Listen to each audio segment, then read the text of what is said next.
మనం ఓట్లు వేసుకోవాలా, మన కడపను మనం అభివృద్ధి చేసుకోవాలా, మన పిల్లల భవిష్యత్తును మనం సురక్షితం చేసుకొని మన జీవితాలను మనం సురక్షణ చేసుకొని మన మహిళలకు రక్షణ, మన యువతకు ఉపాధి, మన కడపకు పరిశ్రమలు తెచ్చుకోవాల్సిన అవసరం ఉంది. ఇంకా నవరత్నాలని చెప్పి నవమోసాలు చేసిన మోసగాలు ఎవరో మీరు గుర్తుపెట్టినారు. ఈరోజు 5 సంవత్సరాల క్రితం ఒక మోసంతో అధికారంలో వచ్చిన వ్యక్తికి ఈరోజు తిరస్కారం గురి చేయాల్సిన అవసరం ఉంది. ఈరోజు ఆ మనిషిని తిరస్కరించి మీరు సైకిల్ గుర్తుకు ఓటేసి మన కడప భవిష్యత్తును మీరే నిర్ణయించుకోవాలా. ఈరోజు ఇక్కడ మీకోసం మీ మాదివక్క పోటీ చేస్తూ ఉంది. మీ సభ్య సంక్షేమం కోసం, మీ అభ్యున్నతి కోసం మీ పింఛన్లు మీ దగ్గరకు వచ్చి కూర్చొని రాస్తుంది. మీ రేషన్ కార్డు లేని వాళ్ళకి రేషన్ కార్డు మీ దగ్గర కూర్చొని రాస్తుంది. ఒంటరి మహిళల పింఛన్లు, వితంతువుల పింఛన్లు, ముసలిల పింఛన్లు ఎవరికి రాకపోయినా, ఎవరికి అబంధ హస్తాల్లో మీరు లేరు, మీకోసం నేను వస్తాను, అధికారులను తీసుకొచ్చి మీ ఇళ్ళ ముందు కూర్చోబెట్టి రాపించే బాధ్యత నేను తీసుకుంటాను. ఈరోజు చంద్రబాబు నాయుడు గారు ముసలిల పింఛన్, వితంతుల పింఛన్, ఒంటరి మహిళల పింఛన్ 4,000 చేసినాడు. అది ఈ నెల నుంచి, అంటే ఏప్రిల్, మే, జూన్ నుంచే పెరిగింది. ఈ 3 నెలలు ఇంకా జగన్మోహన్ రెడ్డి ఉంటాడు కాబట్టి ఈ 3 నెలల్లో ఇవ్వాల్సిన 1000 రూపాయల బకాయి కలిపి జూలై నెలలో 7,000 రూపాయలు ఇచ్చి మీకు సేవ చేయడానికి చంద్రబాబు నాయుడు గారు సిద్ధంగా ఉన్నారు. అట్లనే వికలాంగుల పింఛన్ 6,000 చేశాడమ్మా. అది నాకెంతో సంతృప్తి ఇచ్చిన పింఛన్. ఎందుకంటే వికలాంగులకు సహాయం చేయాల్సిన బాధ్యత తెలుగుదేశం పార్టీది, ప్రభుత్వానిది. అలాగనే చదువుకునే ప్రతి ఒక్క బిడ్డకి మనం అవకాశం ఇవ్వాలి. అంటే ఒక్క బిడ్డకి అమ్మఒడిచ్చి మిగతా బిడ్డలు ఇవ్వకపోతే అది ఏమంటారు, తేడా చూడమంటారు. అందుకని చంద్రబాబు నాయుడు గారు ఇంట్లో ఉన్న ప్రతి ఒక్క బిడ్డకి తల్లికి వందనం పేరుతో 15,000 రూపాయలు స్కూల్ ఫీజు కింద ఇస్తారు. ప్రతి ఒక్క బిడ్డను చదివించాల్సిన బాధ్యత మీది.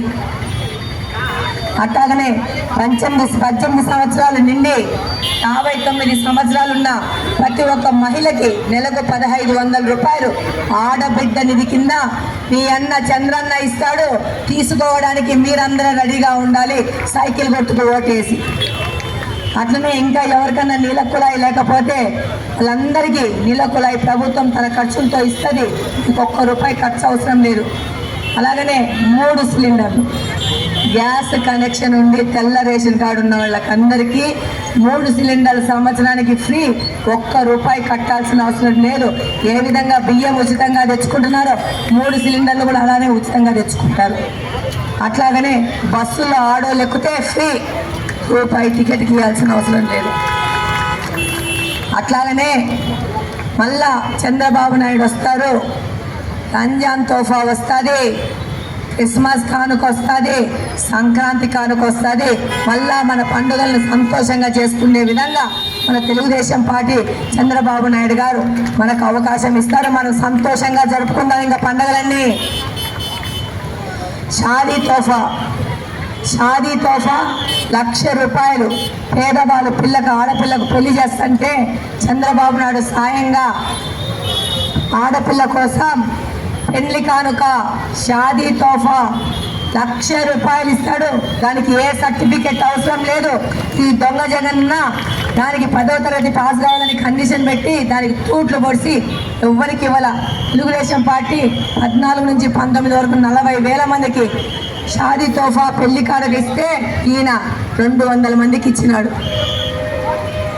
ఈసారి అప్పుడు 50,000 ఇస్తే ఈసారి 1,00,000 రూపాయలు ఇస్తాడు ప్రతి ఒక్క బిడ్డకి మీకు సాయం చేసేటప్పుడు. అట్లనే హజ్ యాత్రకు పోతే 1,00,000 రూపాయలు ఆర్థిక సాయం చేస్తారు. అలాగనే హిందువులకు కూడా యాత్రలకు పోతే సాయం చేసే విధంగా తెలుగుదేశం పార్టీ పనిచేస్తుందని ఈ సందర్భంగా తెలియజేస్తున్నాను.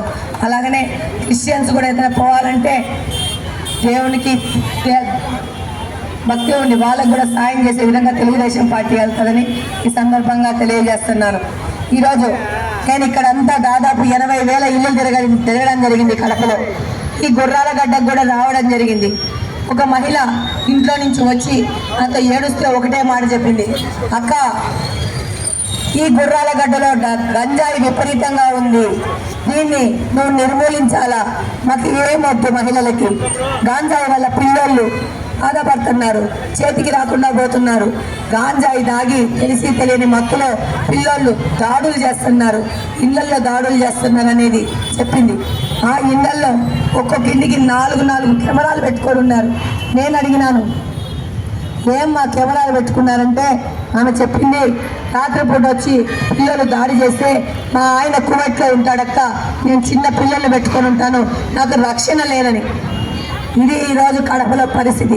దీనికి కారణం ఎవరు? మహిళలందరూ ప్రశ్నించాలా, యువకులు ప్రశ్నించాలా, ఆ నాయనలు ప్రశ్నించాలా. ఈ విధంగా గాంజాని కడపలోకి దిచ్చి ముంచినోళ్ళు ఎవరు? ఈరోజు ఆకుకూరలు దొరుకుతున్నాయో లేదో తెలియదు, కానీ గాంజా మాత్రం సమృద్ధిగా దొరుకుతుంది.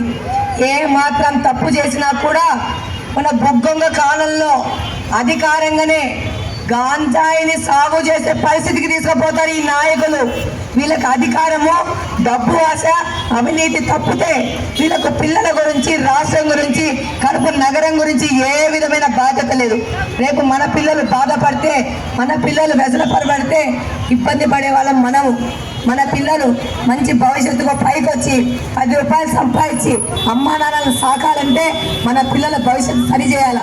ఇలాంటి గవర్నమెంట్ ఉంటే మన పిల్లల భవిష్యత్తు సరిగ్గా లేదు. ఈరోజు కడపలో ఈ గంజాయిని నిర్మూలించాలంటే సైకిల్ గుర్తుకు ఓటేయాలా, కఠినంగా చట్టాలు పెట్టి మొత్తం గంజాయి అనేది ఇక్కడ కడప నగరంలో దొరకకుండా చేయాల్సిన అవసరం ఉంది. మన రిమ్స్ని డెవలప్ చేసుకోవాలా, మన రిమ్స్లో అత్యాధునిక ఫెసిలిటీస్ చేసుకోవాలా. అట్లాగనే మన కాలువలు నీట్గా చేసుకొని వీటన్నిటిని అండర్ గ్రౌండ్ కాలువలు చేసుకోవాలా. నిన్ననే చంద్రబాబు నాయుడు గారు వస్తే అడిగినాను, మాకు మా మురికి నీటి కాలువల స్థితిగతులను మార్చండి అని చెప్పి. ఆయన కూడా మనకు ప్రామిస్ చేసినారు, దాని బాధ్యత నాది అని చెప్పి. అలాగనే మనకందరికి రోజు మంచినీళ్ళు వచ్చే హక్కు లేదా? హక్కు ఉందా లేదా? మన ఇళ్ళకి రోజు నీళ్ళు రావాలా లేదా? ఎందుకు నీళ్లు 5 రోజులకు 6 రోజులకు ఒకసారి వస్తున్నాయి? ఈ చాటగాని వ్యక్తి ఇక్కడ ఎన్నికల్లో గెలిచి అధికారంలో కూర్చోవడం వల్ల మనకు నీళ్లు రావట్లే. అంటే మనం ఈ మనిషిని ఇంటికి పంపించి సైకిల్ గుర్తుకు ఓటు వేసుకుంటే మనకు రోజు మంచినీళ్ళు వచ్చే విధంగా నేను పని చేస్తాను. మీ అందరిగా ఈ సందర్భంగా మీ అందరికీ మాటిస్తున్నాను. కాబట్టి ఇదందరూ చాలా జాగ్రత్తగా ఈసారి ఓటేయాలా. మీకోసం మీ మాదివక్క మహిళలు చాలా సమస్యల్లో ఉన్నారు. ఈరోజు డ్వాక్రా గ్రూపుల్లో మిమ్మల్ని సభలకు తీసుకుపోవడానికి వాడుకుంటున్నారు తప్పితే మీకు ఏమన్నా నైపుణ్య శిక్షణ కేంద్రాలు పెడుతున్నారా? ఏమైనా శిక్షణ ఇస్తున్నారా? ఇట్లా రేపు తెలుగుదేశం పార్టీ అధికారం వచ్చి డ్వాక్రా మహిళలకి ట్రైనింగ్ సెంటర్స్ ఏర్పాటు చేసి వాళ్ళ నైపుణ్యం పైకి తీసుకొచ్చి వాళ్ళు డబ్బులు సంపాదించుకునే దిశగా వాళ్ళని ముందుకు తీసుకొస్తాం. వాళ్ళు తయారు చేసిన సామాన్కి మార్కెట్లు మేమే తయారు చేసి మీకు మీ యొక్క ఆర్థిక స్థితిగతులకు భరోసా కల్పిస్తామని ఈ సందర్భంగా తెలియజేస్తున్నాను. ఈరోజు వాలంటీర్లను పెట్టుకొని ఎలక్షన్ క్యాంపెయినింగ్ చేస్తున్నారు ఈ వైసీపీ వాళ్ళు. వాలంటీర్లకి ప్రభుత్వం జీతాలు ఇస్తూ ఉంది. వాళ్ళతో రిజైన్ చేయించి వాళ్ళు మా కార్యకర్తలని చెప్పి తిప్పుకుంటున్నారు. వాళ్ళు లేకపోతే వీళ్ళకి జనాలు లేరు. ఇది పరిస్థితి ఈరోజు. మరి వాలంటీర్లు వాళ్ళ కార్యకర్తలు అనుకుంటే వాళ్ళ పార్టీ ఆఫీస్ ఫండ్ నుంచి వాళ్ళకి జీతాలు ఇచ్చుకోలే. మన దగ్గర నుంచి 100 రూపాయలు చెత్తకు వసూలు చేసి మన డబ్బులు జీతాలుగా ఇచ్చి వాళ్ళ కార్యకర్తలను తయారు చేసుకున్నారు ఈ సిగ్గులేని వైసీపీ వాళ్ళు. నేను కార్యకర్తలకు కూడా వాలంటీర్లకు కూడా నేను రిక్వెస్ట్ చేసుకుంటున్నాను, అమ్మా మీరు మీ సెల్ఫ్ రెస్పెక్ట్ పెట్టుకోండి. మీరు ప్రభుత్వం నుంచి జీతం తీసుకున్నారు, ప్రజలు 100 రూపాయలు కష్టపడి సంపాదించి ఆ డబ్బు ఇస్తే మీకు 5,000 రూపాయలు జీతం ఇచ్చినారు. మీరు ప్రభుత్వానికి పనిచేయండి, ప్రజల కోసం పనిచేయండి, ఒక పార్టీ కోసం తొత్తుల్లాగా పనిచేయకండి. మీ భవిష్యత్ ఇంపార్టెంట్. ఈ పార్టీ కంటే వైఎస్ఆర్సీపీ పార్టీ కంటే ఈ వైఎస్ఆర్సీపీ కార్పొరేటర్ల కంటే మీ భవిష్యత్తు ముఖ్యము. మీ భవిష్యత్తు కోసం ఆలోచించుకొని ప్రజలకు సేవ చేయండి. ఎలక్షన్స్ అయిపోయే వరకు మీరు బయటికి రావకండి. ఏ పార్టీకి ఒత్తాసు పలకాల్సిన అవసరం లేదని సవినయంగా నేను విన్నవించుకుంటున్నాను. కాబట్టి కడపలో మార్పు, కడప అభివృద్ధి కోసము మీరు సైకిల్ గుర్తుకు ఓటేయాలా, మీ మాధవక్కను గెలిపియాలా, మీ దగ్గరకు వచ్చి మీతో కూర్చొని మీతో కలిసి మీలో ఒక మనిషిగా మీ మాధవక్క పని చేస్తుందని ఈ సందర్భంగా మీ అందరికీ మాటిస్తున్నాను. మా మామగారు రెడ్డప్ప గారి రాజగోపాల్ రెడ్డి గారి ఆశయాలతో ఆశలతో అలాగనే నా భర్త రెడ్డప్ప గారి శ్రీనివాసరెడ్డి యొక్క ప్రజాసేవను నేను కూడా ఆయన అడుగులేసి ముందుకు వస్తూ వాళ్ళిద్దరు ఎలా ప్రజాసేవ చేశారో అంతకంటే పెద్ద ఎత్తున మీరు అధికారం ఇస్తే దానికంటే ఎన్నో రెట్లు మీకు సేవ చేస్తానని ఈ సందర్భంగా మాటిస్తున్నాను.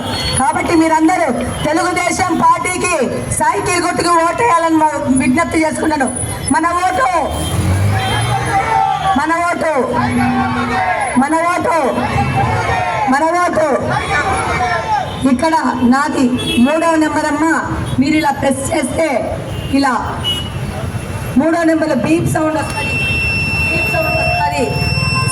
ఈ సౌండ్ వచ్చే వరకు 3 నిమిషాలు ఒత్తి మీరు వదిలితే ఈ ఓటు సైకిల్ గుర్తు మీద పడుతుంది. అక్కడ పక్కన ఒక డబ్బాలో ఒక పేపర్ మీద సైకిల్ బొమ్మ వచ్చి డబ్బాలో కట్ అయి పడుతుంది. అది చూసుకొని బయటికి రండి. ఎవరు ఏ ప్రలోభాలు పెట్టినా మీరేం లొంగాల్సిన అవసరం లేదు. బూత్లోకి పోతే మీరు రారాజు, మీ ఓటుకి హక్కుదారు మీరు. బయట నుంచి వచ్చి వైసీపీ వాళ్ళు రకరకాల ప్రలోభాలకు పెడతారు. వాలంటీర్లు భయపడిస్తారు, కార్పొరేటర్లు భయపడిస్తారు. భయపడాల్సిన అవసరం లేదు. వీళ్ళని ఒక్కసారి కుర్చీ దించితే వీళ్ళు బిగ్ జీరోస్, పెద్ద కుండు సున్నాలు. వీళ్ళకు వాల్యూ లేదు, గుర్తుపెట్టుకోండి. వీళ్ళు ఏమి చేయలేరు మిమ్మల్ని. మీరు వీళ్ళ మీద ఎక్కి తొక్కొచ్చు రేపు. కాబట్టి ఇలాంటి దుర్మార్గులు, అవినీతి పరులు మనకు అక్కర్లేదు. ఇలాంటి ప్రజాస్వామ్యం చేస్తామంటే మోసం చేసే మోసగాళ్ళు మనకు అక్కర్లేదు. మన నగరం, మన జీవితాలు మనం రాసుకుందాం. మన ఓటు సైకిల్ గుర్తుకే.